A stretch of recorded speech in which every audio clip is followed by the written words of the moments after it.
This is a video on punctuation and its rules. This is a video on punctuation and its rules. Well, the question is why to punctuate? Punctuation marks are symbols that indicate the structure and the organization of a written language, as well as intonation and pauses to be observed when reading aloud. In written English, punctuation is vital to disambiguate the meaning of a sentence. For example, just read out this sentence. Let's eat, Grandpa. Let's eat, comma, Grandpa. In the first sentence, it means that let's eat, Grandpa. That means Grandpa will be eaten up. But in the next sentence, it means the person is telling to Grandpa that let's eat. So, correct punctuation can save a person's life. This is the power of the punctuation. So let us see some other example. Once, an English professor asked the students to punctuate the following statement. The statement was, a woman without her man is nothing. Now, all of the males in the class wrote, a woman without her man, comma, is nothing. All the females in the class wrote, a woman, colon, without her, comma, man is nothing. Now, the two sentences have total different meaning. The punctuation marks are as follows: full stop, which is also known as period, ellipsis marks, comma, colon, semicolon, question mark, exclamation mark, quotation marks, parenthesis, apostrophe, hyphen, and dash. Now, further, we will see the explanation of each of the punctuation marks in detail. The rule 1 is with a computer, use only one space after commas, semicolons, colons, points, question marks, and quotation marks. Rule 2 says use no spaces on either side of a hyphen. For example, we borrowed 22 sheets of a paper. You don't have to put spaces on either side of the hyphen. Now, let us see the first punctuation mark, and that is full stop.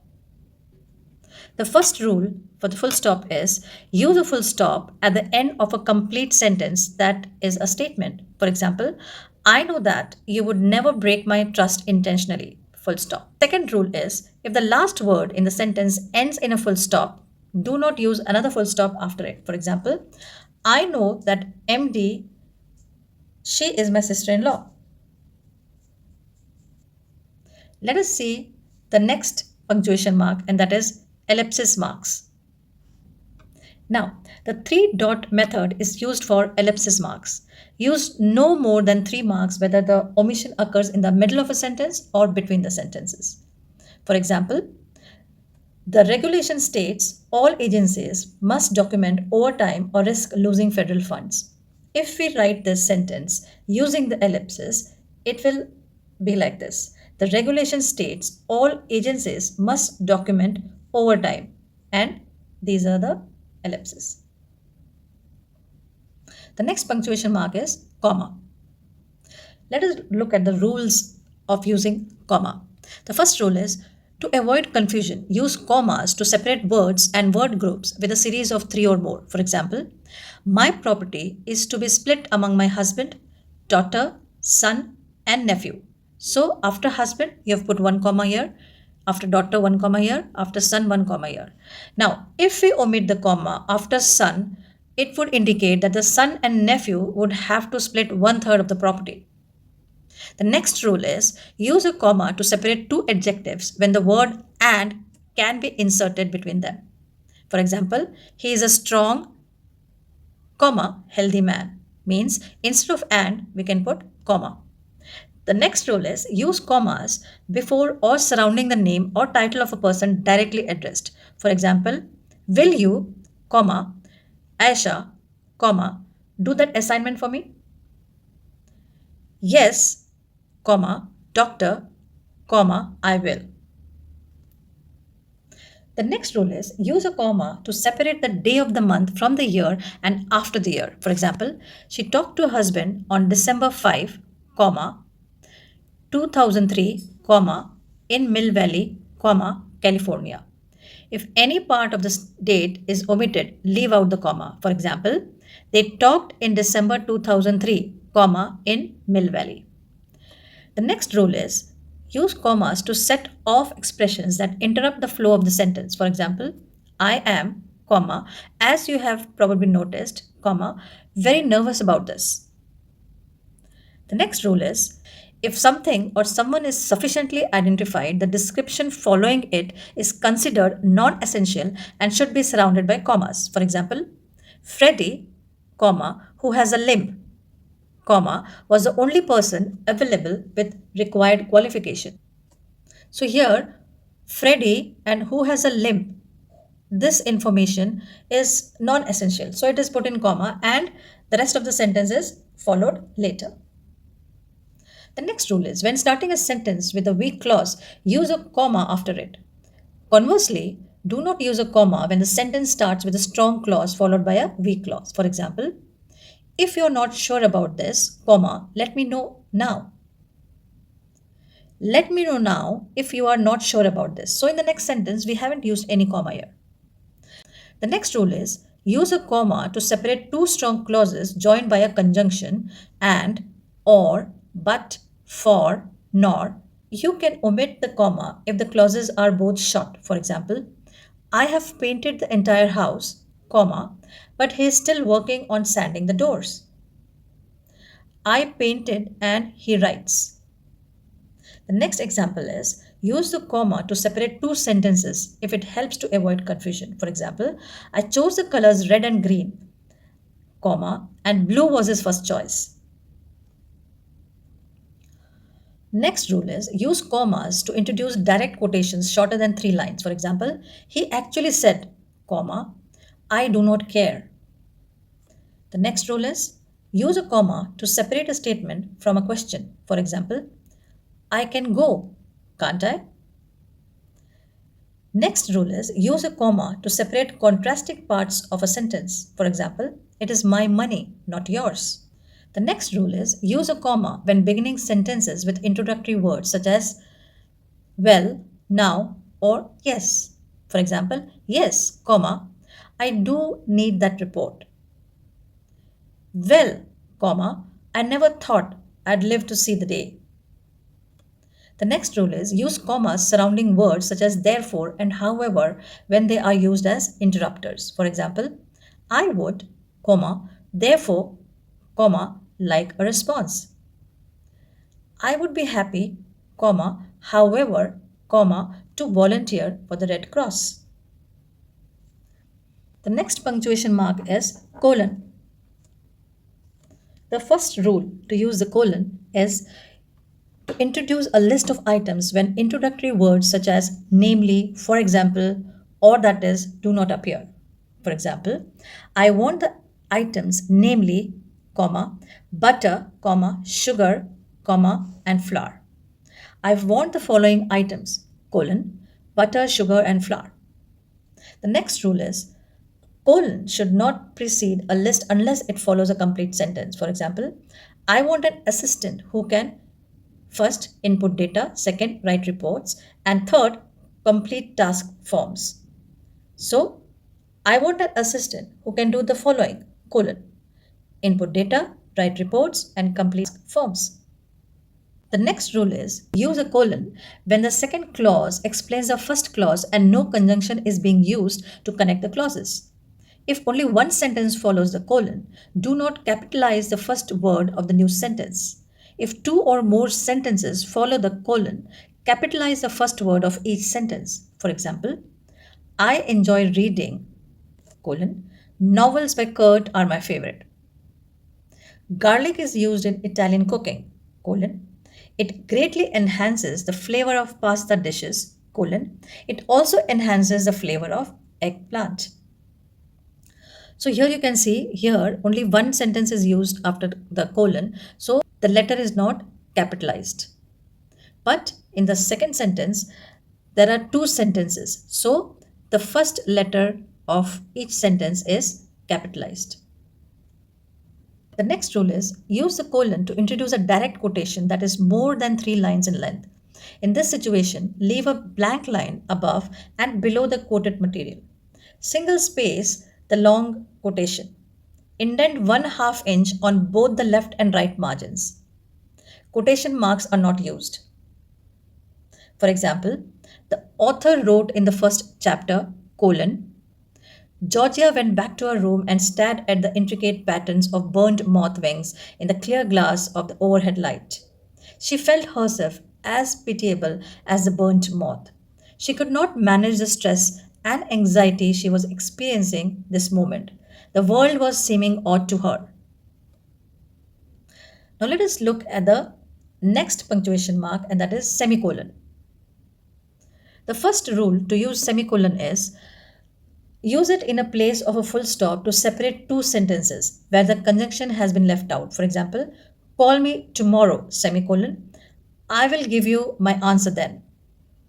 I have paid my dues, semicolon. Therefore, comma, I expect all the privileges listed in the contract.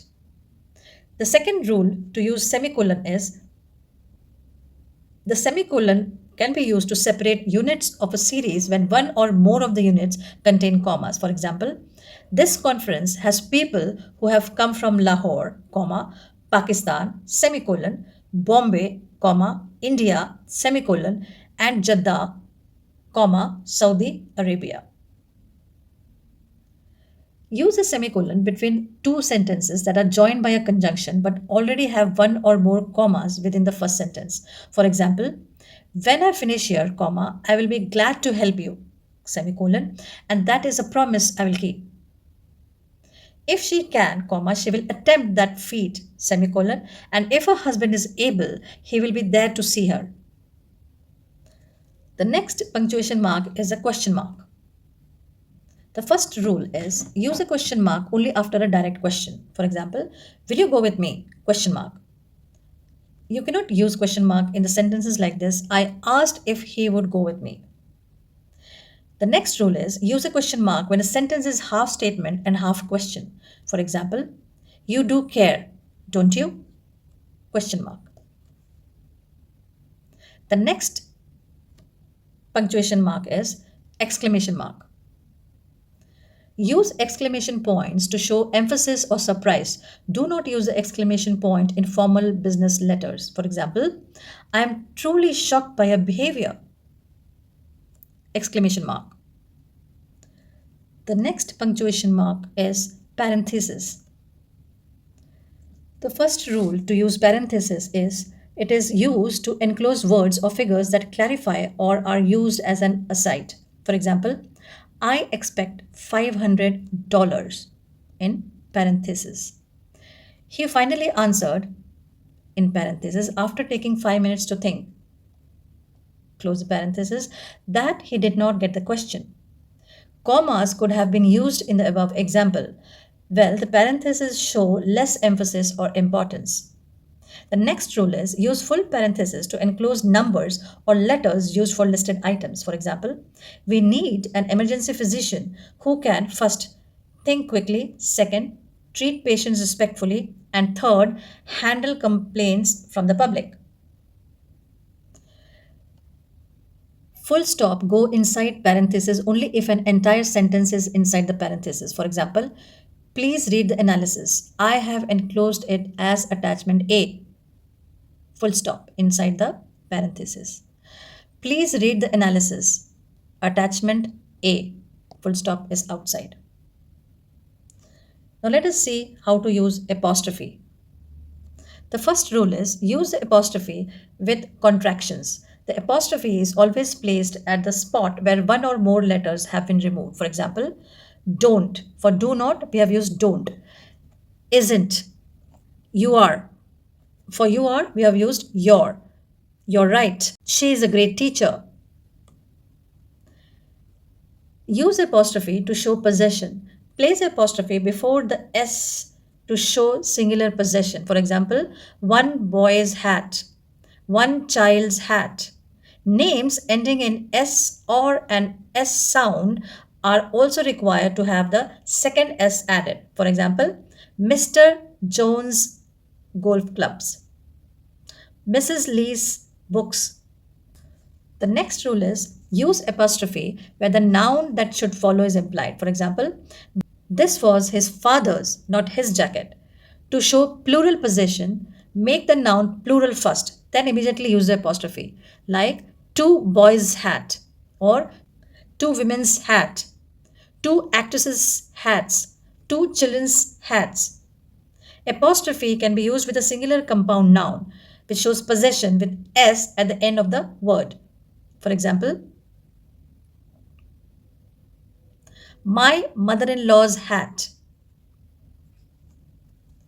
Apostrophe is used if the compound noun is plural, form the plural first and then use apostrophe.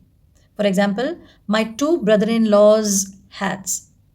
So we have pluralized this. The next rule is use apostrophe and s after the second name only if two people possess the same item. Like, for example, Sarah's and Amna's job contracts will be renewed next year. Indicates separate ownership. Sarah and Amna's job contracts will be renewed next year. It indicates joint ownership of more than one contract. Next, never use an apostrophe with possessive pronouns like his, hers, its, theirs, ours, yours, and whose. They already show possession, so they do not require an apostrophe. For example, this book is hers, not yours. It is incorrect to say sincerely yours. The next punctuation mark is hyphen. The first rule is to check whether a compound noun is two words, one word, or hyphenated. You may need to look it up in the dictionary. If you can't find the word in the dictionary, treat the noun as separate words. For example, eyewitness, eyeshadow, eye opener. Hyphenate all compound numbers from 21. For example, the teacher had 32 children in her classroom. Only 21 of the children were bilingual. Hyphenate all spelled out fractions. For example, you need one third of a cup of sugar for that recipe. The next rule is when adverbs other than ly adverbs are used as compound words in front of a noun, hyphenate. When the combination of words is used after the noun, do not hyphenate. For example, the well known actress accepted her award. The actress who accepted her award was well known. He got a much needed haircut yesterday. His haircut was much needed. Generally, hyphenate between two or more adjectives when they come before a noun and act as a single idea. For example, friendly looking man. Compound adjective in front of a noun. That is why we need to use the hyphen. The next punctuation mark is hyphen with prefix. The first rule is the current trend is to do away with unnecessary hyphens. Therefore, most prefixes and suffixes are used without a hyphen. For example, non compliance, semi conscious. The next rule is hyphenate prefixes when they come before proper nouns. For example, un American. When a prefix ends in one vowel and a root word begins with a different vowel, generally attach them without a hyphen. For example, anti aircraft, proactive.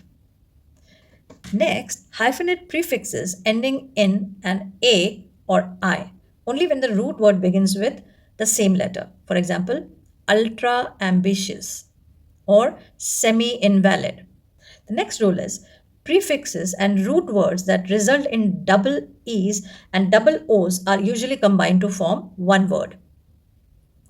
For example, pre employment, coordinate. Exceptions are de emphasize and co owner.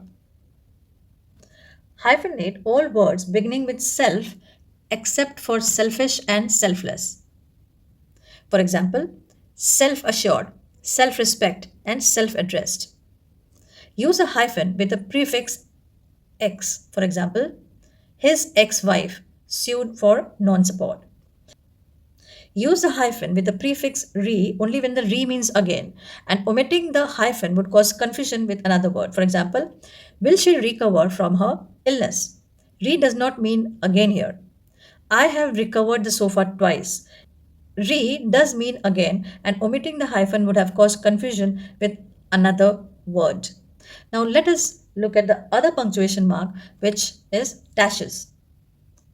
Now, n dash is used when the typesetter's n key is little longer than a hyphen. It is used for span of time when you might otherwise use two. For example, the years 2001 to 2003, January to June. Now, M dash is longer than an N dash, named for the width of a typesetter's M key.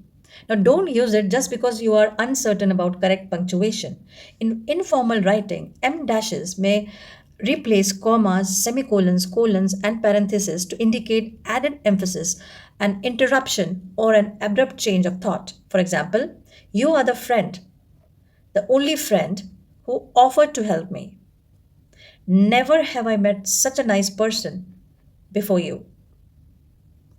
So, this is all for the punctuation rules. I will come up with some other video. Till then, take care and be happy.